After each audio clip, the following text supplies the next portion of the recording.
Hello everyone. आज हम करने वाले हैं कोडिंग डिकोडिंग का पार्ट नंबर 4। अभी तक कोडिंग डिकोडिंग पर हमने 3 वीडियो बनाई है, ठीक है। आज जो हमने क्वेश्चंस लिए हैं वो सभी क्वेश्चंस एनटीएससी प्रीवियस ईयर में हमसे पूछे गए हैं, ठीक है।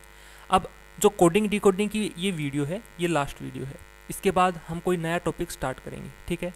अब आप लोगों को क्या करना है, जो भी आपको करवाया गया है उसके लिए आपको प्रैक्टिस करनी है। प्रैक्टिस के लिए मैंने पहले बुक बताई थी, फिर से बता रहा हूँ। आप लोगों को परचेज करनी है डॉक्टर RS अग्रवाल की, जो verbal and non verbal reasoning है, ये वाली बहुत अच्छी बुक है और सभी को परचेज करनी है और इस पर प्रैक्टिस करनी है, ठीक है। अब हम हमारा टॉपिक स्टार्ट करते हैं। जो हमने क्वेश्चंस लिए हैं आज के, ये सभी आपको खुद से करने हैं पहले, उसके बाद सॉल्यूशन देखना है और जो आपको होमवर्क दिया जाता है वो आप लोगों को करना है, ठीक है। देखते हैं। Here are some words translated from an artificial language, ठीक है। कुछ वर्ड्स दिए हुए हैं और उनकी जो यहाँ पर कोड दिए गए हैं, ठीक है। तो हमें क्या पूछा गया है, क्वेश्चन है which word could possibly mean light fly. Light fly के लिए हमें कोई पॉसिबली जो वर्ड है वो हमें बताना है, ठीक है। अब यहाँ पर हम देखते हैं जो लाइट है, लाइट कहाँ पर है, लाइट है यहाँ पर। इनमें कहीं और पर लाइट है नहीं है, ठीक है। अब अगर इन दो सेंटेंस को लें, ब्लू लाइट और ब्लूबेरी, इनमें कॉमन क्या है, कॉमन है ब्लू, ठीक है। कॉमन क्या है यहाँ पर, कॉमन है ब्लू। तो जो ब्लू है उसका हम बता सकते हैं, ब्लू का कोड क्या होगा, ब्लू का हम बता सकते हैं कि इनका जो कोड है वो भी सिमिलर होगा।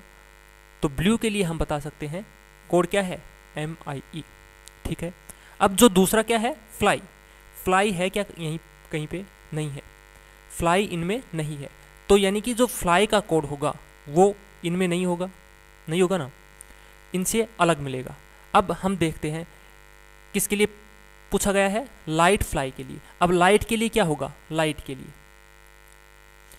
के लिए होगा ब्लू के अलावा जो बचेगा, ब्लू का हमने बता दिया MIE होगा, और लाइट के लिए जो बच गया वो, यानी कि लाइट के लिए होगा PIE। अब जो हमारा कोड होगा लाइट फ्लाई के लिए, उसमें PIE तो होगा ही होगा, क्योंकि लाइट है, लाइट का कोड क्या है, PIE। तो ये हम कह सकते हैं कि PIE तो होगा। इसके अलावा फ्लाई का जो कोड होगा वो इनमें नहीं होगा, किसी में नहीं होगा। अब हम चेक कर लेते हैं ऑप्शंस। अगर ऑप्शन A को देखें तो यहाँ पर PIE है, यानी कि लाइट के लिए तो हमें मिल गया PIE। अब देखते हैं ZIE, क्या ZIE इनमें है, ZI नहीं है, कहीं पर नहीं है ना। यानी कि हम कह सकते हैं कि जो लाइट फ्लाई है उसके लिए कोड क्या हो सकता है, लाइट फ्लाई के लिए कोड हो सकता है PIE और ZIE। अब आगे चेक कर लेते हैं। अगर ऑप्शन B को हम पिक करें तो यहाँ पर क्या है, PIE और MIE। PIE तो ठीक है, किसके लिए है, लाइट के लिए, लेकिन जो MIE है वो किसका कोड है, वो है ब्लू का, यानी कि ये B वाला ऑप्शन है वो रॉन्ग हो गया। अब ऑप्शन C को पिक करके देख लेते हैं। यहाँ पर क्या है, ZIE और ZIE, यानी कि जो वर्ड होंगे वो बिल्कुल सेम होंगे, क्योंकि उनका जो कोड है वो सेम दिया गया है, लेकिन यहाँ पर वर्ड सेम नहीं है, तो ये भी कैंसिल हो गया। अब ऑप्शन D देखते हैं, ये है AIE और MIE। MIE किसका है, ब्लू, और AI किसका आएगा, ये आएगा रेस्प का, यानी कि ये भी नहीं है। तो हमारा आंसर क्या है, हमारा आंसर है ऑप्शन A, यानी कि PIE और ZIE किसका होगा, लाइट फ्लाई के लिए, ठीक है। आप लोगों को इसमें कोई दिक्कत नहीं होनी चाहिए, क्योंकि हमने इसमें बहुत सारे क्वेश्चंस किए हैं। आगे अगला क्वेश्चन देखते हैं। अगला क्वेश्चन है यहाँ पर, if in a certain code student is written as this, then how would teacher be written in this same code. Student के लिए हमें कोई कोड दिया गया है और हमसे पूछा गया है कि टीचर के लिए कोड क्या होगा। सबसे पहले हम देख लेते हैं कि यहाँ पर क्या पैटर्न बना है।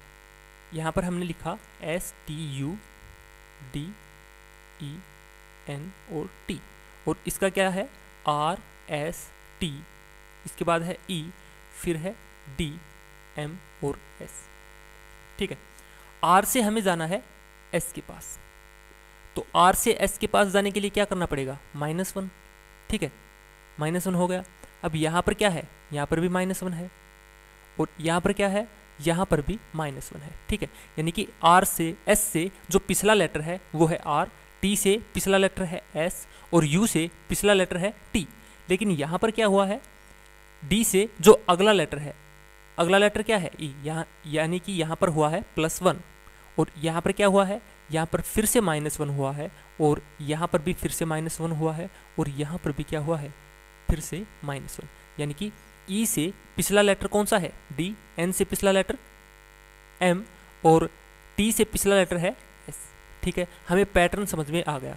हमें बताना है टीचर के लिए, तो टीचर के लिए हम बता देंगे। टीचर के लिए क्या होगा, अब देखो यहाँ पर हमें क्या करना पड़ेगा, -1, यानी कि टी से जो पिछला लेटर है वो कौन सा है एस। यहाँ पर फिर से क्या करेंगे -1, ई से जो पिछला लेटर है वो कौन सा है डी। अब यहाँ पर फिर से क्या करेंगे -1, यानी कि ए से जो पिछला लेटर है वो कौन सा है जेड और यहाँ पर क्या करना पड़ेगा, यहाँ पर करना पड़ेगा +1, यानी कि 3 के बाद हमने क्या किया था, +1 किया था बीच वाला। अब यहाँ पर भी हम क्या कर देंगे +1, यानी कि सी से जो अगला लेटर है वो है डी। अब यहाँ पर फिर से -1 करेंगे तो एच से पिछला लेटर कौन सा है जी और ई से पिछला लेटर डी और आर से पिछला लेटर कौन सा है क्यों, ठीक है। तो टीचर के लिए हम बोल सकते हैं कि ये वाला क्या है, टीचर के लिए कोड है। समझ में आया, ठीक है, आसान था। ये जो क्वेश्चंस हमने लिए हैं ये एनटीएससी प्रीवियस ईयर्स के क्वेश्चन हैं, ठीक है। आगे देखते हैं, अगला क्वेश्चन है ईच लेटर, ये क्वेश्चन नंबर 3 से क्वेश्चन नंबर 7 तक हमें दिया गया है। Each letter of alphabet from A to Z has been given a value from 1 to 26 serially, ठीक है। Solve the questions on the basis of value of words. अब आप लोगों को अगर वर्ड्स की नंबरिंग याद है यानी कि वैल्यू याद है तो आप आसानी से बता सकते हो। जैसे कि यहाँ पर दिया है जो बुश है उसके लिए कितना है 50, कैंप है उसके लिए है 33। देन हमसे पूछा गया है कि लाइक के लिए क्या होगा। अब देखो बी कितना होता है, बी का नंबर होता है 2, यू कितने पे आता है 21 पे, एस कितने पे आता है 19 पे और एच आता है 8 पे। अगर हम इनको ऐड करें तो कितना आता है 50, यानी कि जो इनकी नंबरिंग है उनको यहाँ पर क्या किया गया है, ऐड किया गया है। तो हम लाइक का बता सकते हैं, लाइक के लिए बता सकते हैं एल कितने पे आता है 12 पे, आई कितने पे आता है 9 पे, के कितने पे आता है 11 पे और ई आता है 5 पे, ठीक है। इनको ऐड करते हैं 12 9 21 और 11 कितना हो गया 32 और 5 37।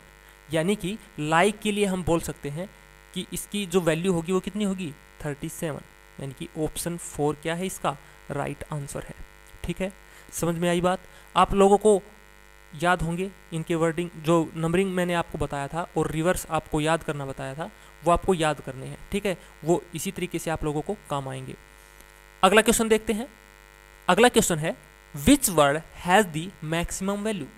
ये देखो अगर पीछे हम चलते हैं, पिछले क्वेश्चन में क्या बोला गया है, क्वेश्चन नंबर 3 से क्वेश्चन नंबर 7 यहाँ तक हमें जो ए टू जेड हमारी जो नंबरिंग है उनके बेस के ऊपर हमसे क्वेश्चन पूछा गया है। तो क्वेश्चन नंबर 3 तो हमने कर लिया। क्वेश्चन नंबर 4 में क्या बोला गया है, which word has the maximum value, यानी कि यहाँ पर जो 4 ऑप्शन है इनमें से कौन से ऑप्शन की वैल्यू है वो मैक्सिमम होगी। तो इसमें हम क्या करेंगे, इनकी जो नंबरिंग है, ठीक है, इनकी जो वैल्यू है उनको क्या करेंगे ऐड करेंगे और जिसकी वैल्यू मैक्सिमम होगी वही वो हमारा क्या होगा आंसर होगा, ठीक है। तो आप लोगों को ये कमेंट करके बताना है कि कौन सा जो वर्ड है उसकी वैल्यू मैक्सिमम है। अगला क्वेश्चन है which word have the equivalent value. बिल्कुल सेम पैटर्न पे हमें इस क्वेश्चन को करना है। यहाँ पर हमें क्या करना है, इनकी जो वैल्यू है, इनकी जो वैल्यू आएगी तो कौन कौन से वर्ड की वैल्यू सेम है ये हमें बतानी है, ठीक है। इनमें से जो 4 ऑप्शन है हमारे पास, इनमें से कोई एक ऑप्शन राइट होगा और बाकी 3 रॉन्ग होंगे। जो एक ऑप्शन हमारे पास होगा उसकी वैल्यूज इक्वल आएंगी। तो इसका भी आप लोगों को कमेंट करके बताना है कि कौन सा जो ऑप्शन है वो राइट है, ठीक है। अगला क्वेश्चन है विच इक्वेशन इज करेक्ट। हमें बताना है कि इनमें से कौन सी इक्वेशन करेक्ट है। अब यहाँ पर क्या करेंगे, देखो x + y बराबर दे रखा है 50 के। अब x की वैल्यू कितनी होती है 25 और जो y है उसकी वैल्यू होती है 26, लेकिन इनको जब ऐड करते हैं तो कितना आता है 51, यानी कि ये जो फर्स्ट है ऑप्शन फर्स्ट हमारा क्या हो गया रॉन्ग हो गया। ठीक है, ऑप्शन 2 है उसको चूज करते हैं, जो z है वो कितने पे आता है 26 पे। ठीक है, और t कितने पे है 20 पे, तो ये किसके बराबर है 6 के बराबर, यानी कि जो इक्वेशन 2 है हमारी ये क्या है राइट है। ठीक है, अब ऑप्शन 3 भी रॉन्ग होगा और ऑप्शन 4 भी रॉन्ग होगा, तो हम बता सकते हैं कि option 2 is the right answer. ठीक है, आसान था बिल्कुल। आगे चलते हैं, अगला क्वेश्चन है which word is equivalent to 106। Option A 2, जो 2 है, 3 है और 4 है। ये भी आप लोगों के लिए होमवर्क है, आप लोगों को बताना है कि किस वर्ड की जो नंबरिंग है यानी कि उनको ऐड करने पर जो वैल्यू है वो 106 आती है। ठीक है, आप लोगों को ट्राई करना है खुद से, ये आप लोगों के लिए होमवर्क है। आगे चलते हैं, अगला क्वेश्चन है in a coded language S is written as 1925 and big is written as 48149, then in the same language DOG will be written as.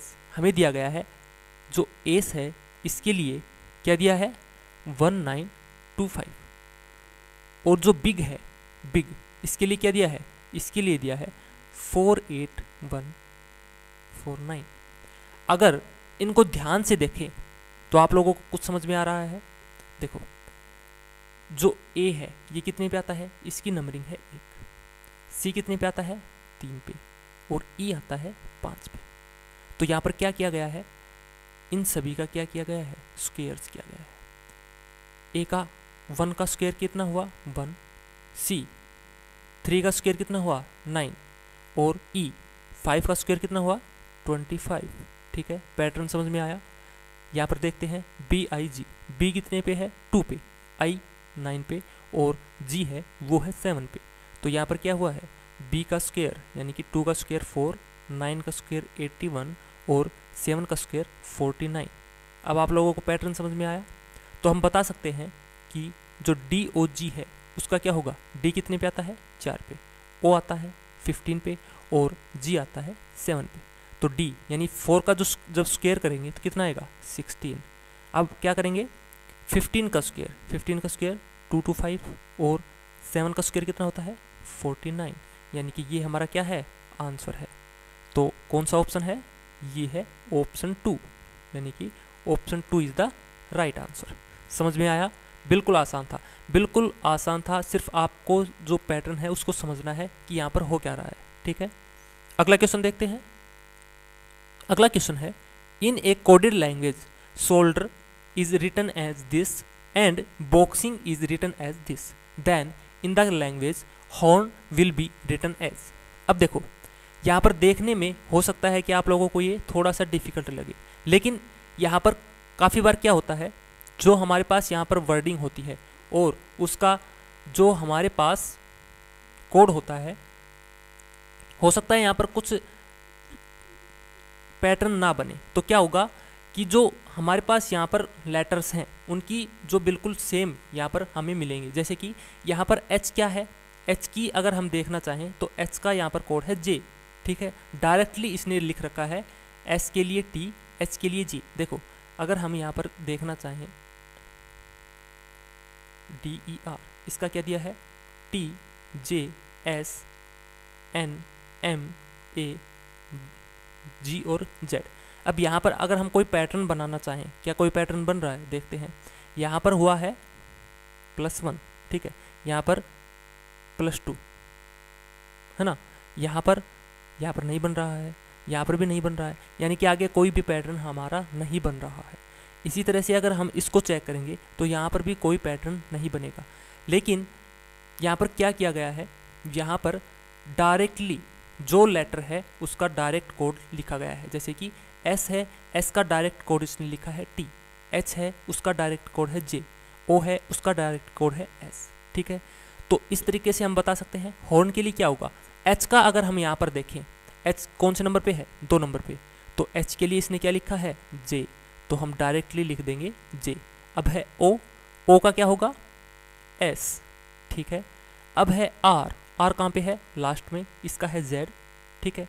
अब यहाँ पर है एन, लेकिन इसमें एन नहीं है, तो हम एन इसमें देखेंगे। एन कहाँ पर है, एन है यहाँ पर, यहाँ पर, तो एन का क्या है, पी, यानी कि हॉर्न के लिए जो कोड होगा वो क्या होगा, JSZP, यानी कि ऑप्शन 1 क्या है, राइट आंसर।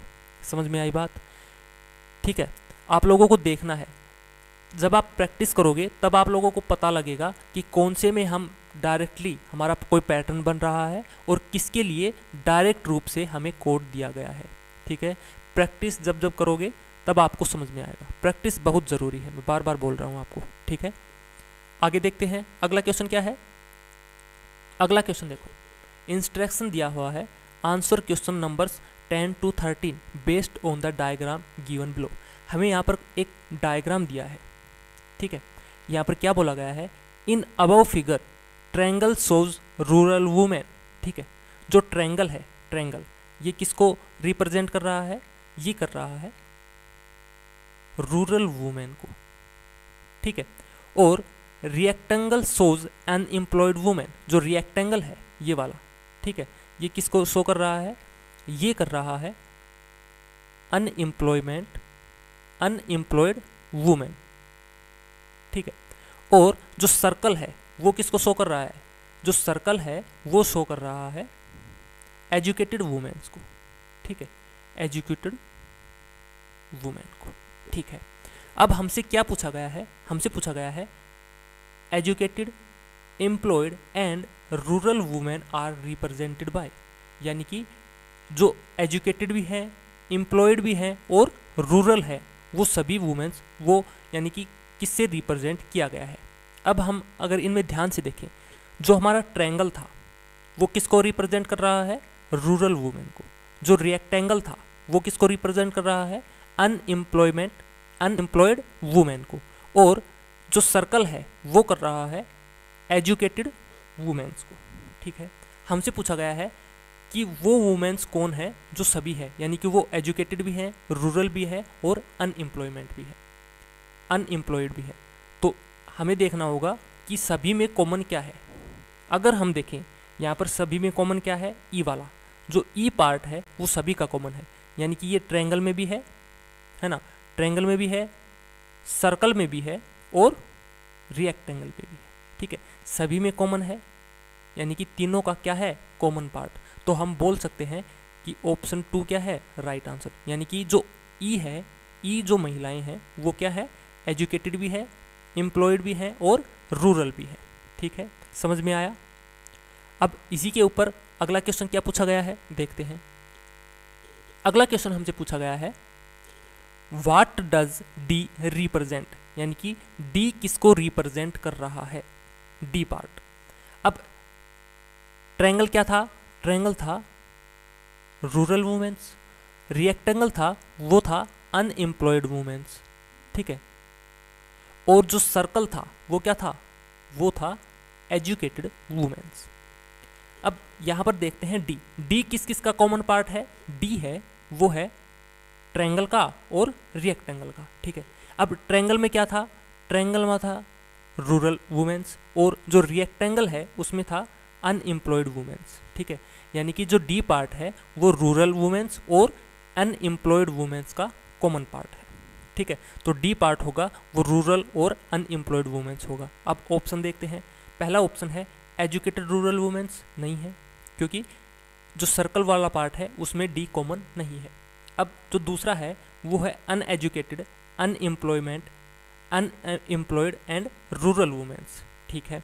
अब यहाँ पर देखते हैं अनएम्प्लॉयड है, बिल्कुल है, और रूरल भी है, ठीक है। लेकिन ये बोल रहा है अनएजुकेटेड, क्या ये अनएजुकेटेड भी है, जो डी है क्या ये अनएजुकेटेड भी है, बिल्कुल है। क्यों, क्योंकि एजुकेटेड कौन सा है, एजुकेटेड है ये सर्कल वाला पार्ट, लेकिन डी जो पार्ट है वो सर्कल में नहीं है। तो हम बोल सकते हैं कि ऑप्शन 2 हमारा क्या है, राइट आंसर है, ठीक है। यानी कि जो डी है ये अनएजुकेटेड, अनएम्प्लॉयड और रूरल वुमेन है, ठीक है। अब ऑप्शन जो 3 है इसको चेक कर लेते हैं। इसमें बोला गया है एजुकेटेड अनएम्प्लॉयड वुमेन्स। एजुकेटेड तो है नहीं क्योंकि सर्कल में ये कॉमन है नहीं, ये भी गलत हो गया। और फोर्थ है एजुकेटेड एम्प्लॉयड वुमेन्स, तो एजुकेटेड इसमें भी नहीं है, तो ये भी हमारा क्या हो गया, कैंसिल हो गया। यानी कि option 2 is the right answer. समझ में आई बात। इसमें बोला गया था uneducated, unemployed and rural womens. तो अनएजुकेटेड तो है क्योंकि जो सर्कल है, सर्कल वाला पार्ट ही सिर्फ एजुकेटेड है, उसके अलावा जितना भी है वो अनएजुकेटेड है। ठीक है, तो डी है वो अनएजुकेटेड तो है, लेकिन साथ में क्या है, रूरल भी है और अनएम्प्लॉयड भी है। समझ में आई बात। अगर कहीं पर भी दिक्कत हो तो आपको कमेंट करके बताना है, जहाँ पर भी आपको डाउट आए। ठीक है, बाकी मैं आपको समझाने की पूरी कोशिश कर रहा हूँ। अगला क्वेश्चन है, अगला क्वेश्चन हमसे बोला गया है, इसमें बताना है educated, unemployed and rural women are represented by. ये फिर से शायद रिपीट हो गया है ना। इसमें बोला गया है educated, unemployed and rural women. तो ये वाला कौन सा था, रूरल, ये था अनएम्प्लॉयड, ठीक है, और ये वाला था एजुकेटेड। तो इसमें बोला गया है educated, unemployed and rural womens. तो ये जो हमारा पहला क्वेश्चन था वो सेम आ गया है, यानी कि ये सभी क्या है, ई वाला पार्ट, यानी कि option 4 is the right answer. ठीक है, तो इस तरीके से भी आप लोगों से क्वेश्चंस पूछ सकता है। ठीक है, कोई भी डायग्राम वो बना कर दे सकता है और उन डायग्राम्स को कुछ भी बना सकता है। ठीक है, तो इस तरीके से आप लोगों को करना है। आगे क्वेश्चन देख लेते हैं।